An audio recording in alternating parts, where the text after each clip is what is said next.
everyone, it's Jananie and welcome back to the Epic Reads channel for the second episode of the hashtag Epic Book Recs series. So if you missed the first episode of this series, then it'll be linked down below in the description. But basically this is a new monthly series that I'm starting here on the Epic Reads channel where I recommend some YA contemporaries based on a certain theme each episode. So last month's theme was culturally diverse YA, and this month's theme is going to be books that represent mental health and mental illness. So this is a topic that is very important, I think, for this month, especially because it is Mental Health Awareness Month. Mental health and mental illness are things that are becoming more widely discussed as time goes by, and it just makes me so happy to see that and also see the representation in all of these books that I read for this video. I had a really eye-opening experience reading most of the books for this video. A lot of them were about mental illnesses that I never actually knew that much about, so I was learning a lot of things and noticing how, you know, a lot of these mental illnesses can be misrepresented oftentimes in media, and so seeing that kind of representation, a lot of times these were own voices representations,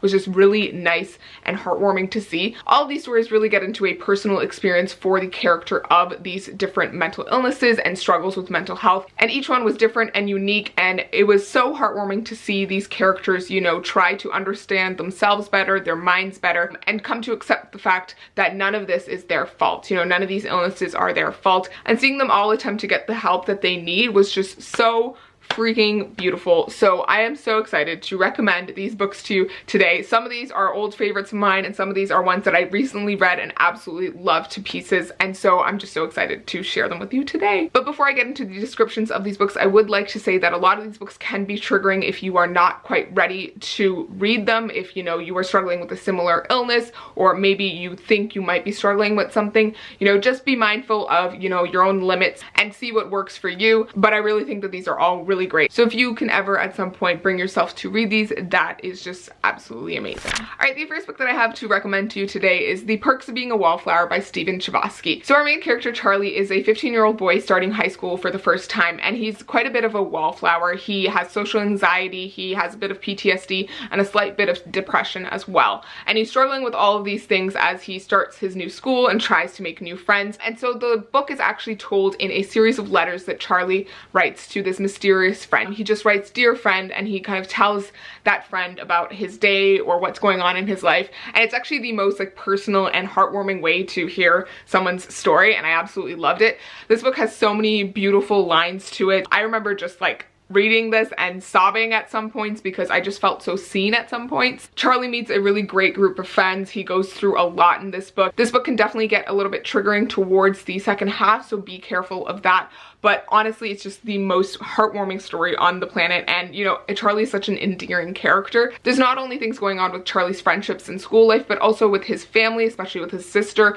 and there's also an element of this mentor type relationship with his English teacher, which is just so beautiful. But overall, I just really love this story, and I feel like even if you're not going into it for the mental health rep, you know, you can see yourself in some way in Charlie. I feel like everyone has come to that point where they're struggling to look for friends. They feel like they're all alone in the world, and I definitely think that this is one of those books that abates those worries. So I just absolutely love it to pieces, and I really hope you'll pick it up. Alright, the next book that I have for you today is one that I'm super excited about because I just actually finished reading it and I really enjoyed it. So that is Darius the Great is Not Okay by Adib Khorram. So this book follows our main character Darius, who's named after Darius the Great, the Persian king, and Darius is a fractional Persian, as he likes to call himself. So he's half white and his mother is Persian Iranian, and when Darius's grandfather falls ill, Darius ends up taking a trip to Iran with his family to meet his mother's side of the family and to kind of reconnect with his Iranian heritage. But in addition to all of this, Darius has clinical depression, and he inherited it from his father, Stephen Kellner, who he refers to by name in a really funny way. So there is this representation of the two of them kind of, you know, coping with this mental illness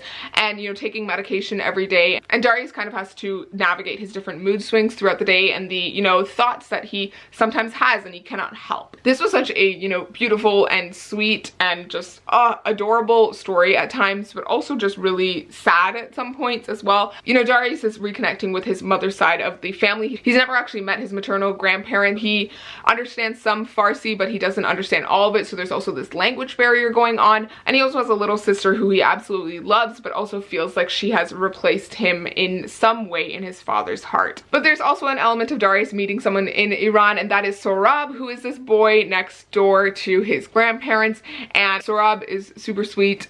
He understands Darius in a way that, you know, he's never been understood by anyone at school. And it's just this really beautiful story of Darius not only dealing with his depression, but also struggling with his dual identity of being both kind of white, but also Persian, and at times feeling not Persian enough, and at times trying to be more Persian. And it was just this really kind of interesting mix and really beautiful representation. I really love this story, and one of the most compelling things about it was Darius's relationship with his father and trying to navigate that. And in some ways, you know, it dips down and it goes up again. And it's really interesting seeing how for the two of them who have this same mental illness, how it affects each of them differently, and how the two of them kind of misunderstand each other because of it at some points, but in the end trying to understand each other because they really do love each other. So overall, I really recommend this if you are looking for some depression rep, but also, you know, a culturally diverse book.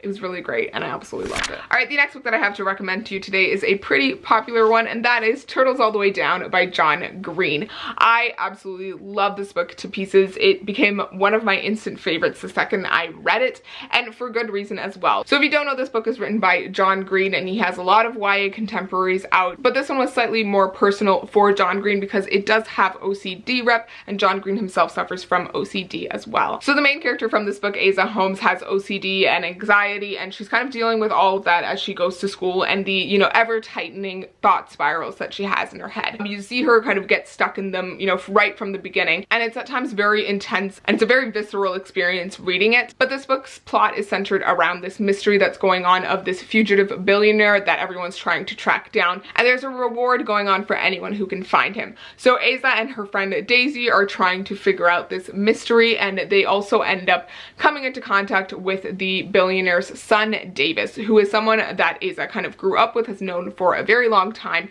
and there's a bit of a romance there as well. Despite all of that, you know, I feel like most of this book is very focused on Asa's, you know, internal journey and internal struggle with her mental illness. One of the things that I really liked about this book was seeing the representation of friends and families and sometimes love interests, you know, coming into contact with someone with mental illness and how that can affect your relationship, and, you know, trying to be there for someone when, you know, sometimes they don't want it, sometimes they push you away, when sometimes they can't help but be stuck in their own heads. This book can get super triggering, so be careful of that. There are some really intense scenes, but overall I just loved it so much. But another reason why I just really love this book is John Green's like amazing writing. I really loved the prose in this book. There are so many lines that I absolutely love to pieces. I'm gonna read you one of my favorite lines from the book.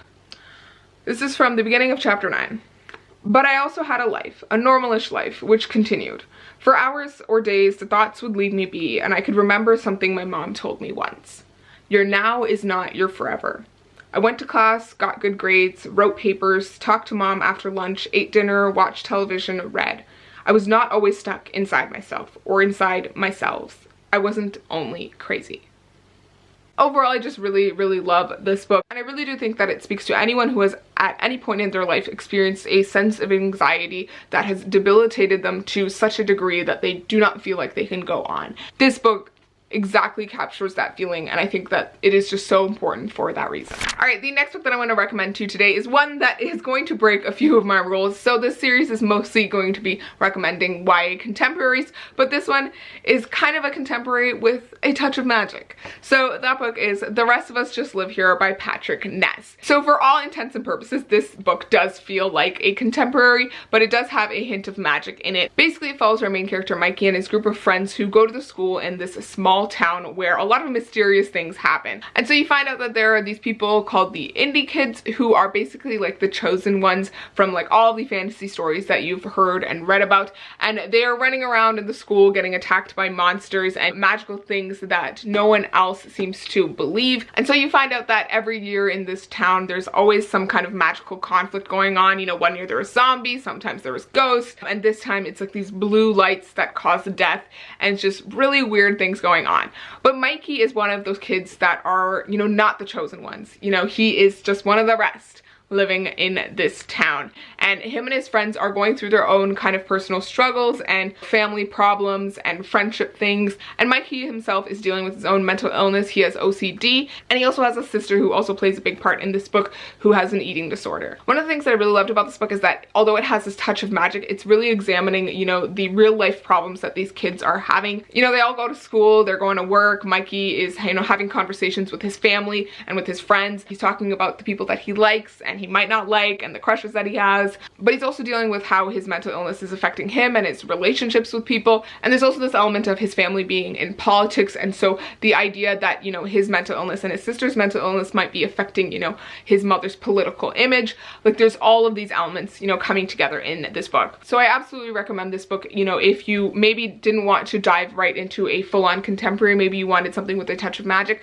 this is a great one. And I just think that it was a lot of fun and had some really, really heartwarming bits to it. All right, the next book that I wanted to share with you today is one that I actually picked up because of this video, because I wanted to attempt to represent different mental illnesses, not just like the same two. And so I did a little digging, and this was by an author that I already love and adore, and so I thought I would try picking it up, and I absolutely loved it. And that is Chandra Deep by Neal Shusterman. If you don't know, Neal Shusterman has written a lot of other sci-fi and fantasy series, but I was really interested to read this one because it has representation for schizophrenia or like related disorders with schizoaffective. The diagnosis of the main character in this book is never like concretely confirmed, but something along those lines. He does have very strong delusions. Basically, this book follows our main character, Caden, who is this brilliant high schooler. He's a really beautiful drawer. He's always been a pretty social person. He's been on teams before, and he's been an all-around great fun guy. But this book kind of takes off at a point in Caden's life when he starts to have these delusions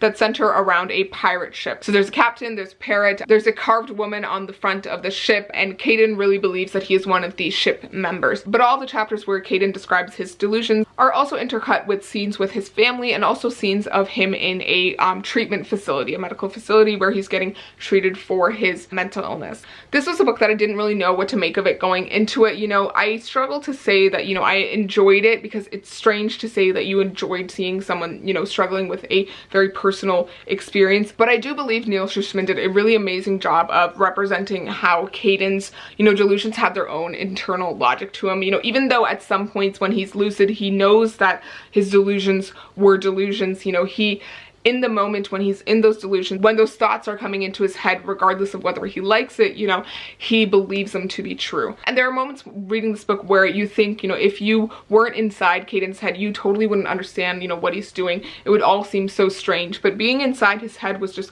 this really, you know, specific and interesting experience of the way that this illness can really take control of someone's mind. It also represents the struggle that his parents and his sister and his friends kind of go through, you know, seeing him suffering from this mental illness and seeing him trying to grapple with it. But since Caden is at a treatment facility for mental illnesses, you also see other characters suffering from different mental illnesses, some similar to Caden's, some very different, and you see how each of them are kind of dealing with it differently. And you see some patients who are, you know, totally overcome by their mental illness, and some who, you know, make it through to the next day. And one other thing that I want to mention is that in the author's note of this book, Neal Shusterman does mention how his son does suffer from a similar mental illness that the main character in this book does. And I feel like that fact certainly came into play when writing this book. He does mention how his son did have a hand in helping shape this story. And if you do actually read the physical copy of this book, there are some illustrations in the book that were all drawn by Neal Shusterman's son during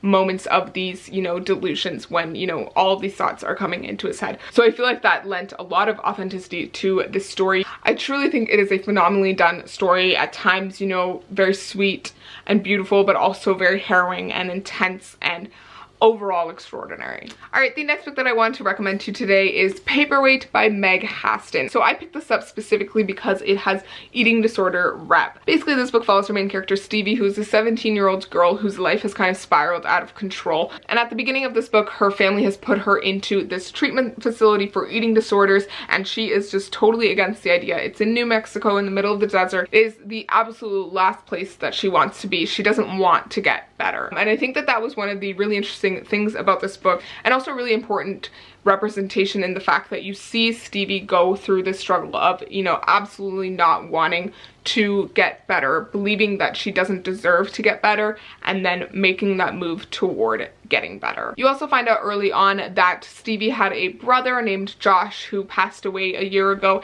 and Stevie has plans of ending her own life at the anniversary of her brother's death. And that is only 27 days away from the beginning of the book, and she's supposed to stay at the facility for 60 days. So there's also that added element of, you know, time ticking away. You know, time is very important in this book, and you see it at the beginning of every chapter, and you see it in the way that Stevie is kind of counting down the days. So not only is she dealing with her eating disorder, but also, you know, the fact that she doesn't feel like she deserves to be alive, and the immense guilt that she feels over her brother's death. One of the things that I really loved about this book was the relationship that Stevie has with her therapist. She calls her therapist Shrink, and it's kind of this derogative nickname that she has for her in her head, but it turns into something more endearing later on. And it was just really lovely seeing the relationship between them kind of develop as the book goes on. This book can get very harrowing and intense and not the most happiest thing on the planet, but I still think it was just so well done and so important. And being inside Stevie's head was just a very interesting experience. She does not present herself as like a likable main character, and I think that that was one of the strong points of the book. So I absolutely thought that this was just so phenomenally done.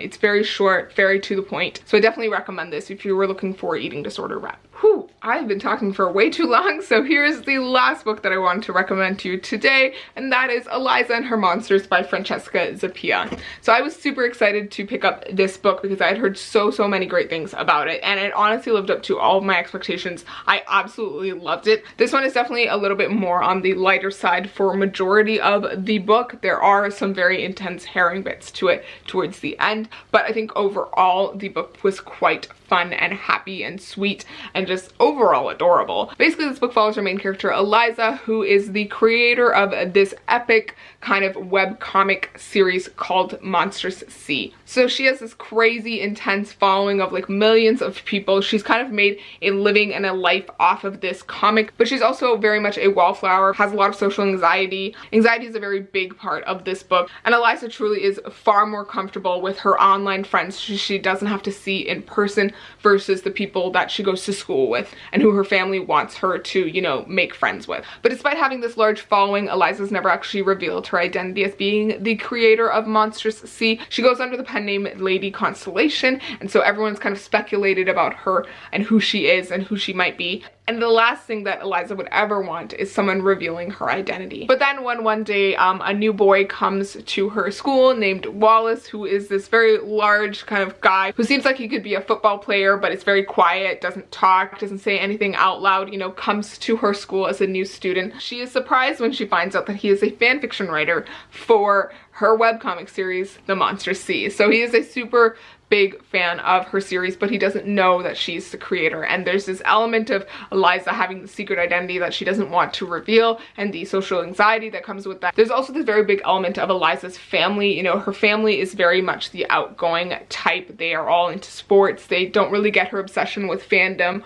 or with drawing or with her comics. They think that all of this is just a hobby. So Eliza's kind of struggling with the expectations of her family and also not wanting Wallace to know who she is, but also kind of falling for him and finding this camaraderie with him and finding new friends through him in real life who like a lot of the same things that she does, but also finding this balance of what she can manage and what she can handle with her anxiety. I think my favorite part about this book was the relationship between Eliza and Wallace, and just seeing how adorable and precious they are, but also seeing both of them deal with their own personal demons. You know, Eliza has her anxiety, but Wallace is also going through his own stuff. But overall, this is really Eliza's story, and I just thought it was just so sweet and endearing. So I would definitely recommend this if you're looking for some anxiety rep and just, you know, kind of a really cute romance as well. This is definitely the book for you. Oh my gosh. Okay, so those are all the books that I wanted to recommend to you today. I really hope you enjoyed this video and found a new book that you want to pick up. But aside from my own recommendations, I would love to hear your recommendations for books that deal with mental health and mental illness. There's only so many books that I've read and know about, so please leave your recommendations down below for me and for the other people watching. But that is about all I have to say. I really hope you pick up at least one of these books, and I will see you next time for episode 3 of #EpicBookRecs. Thank you so much for watching, and please remember that this story ain't over. Bye!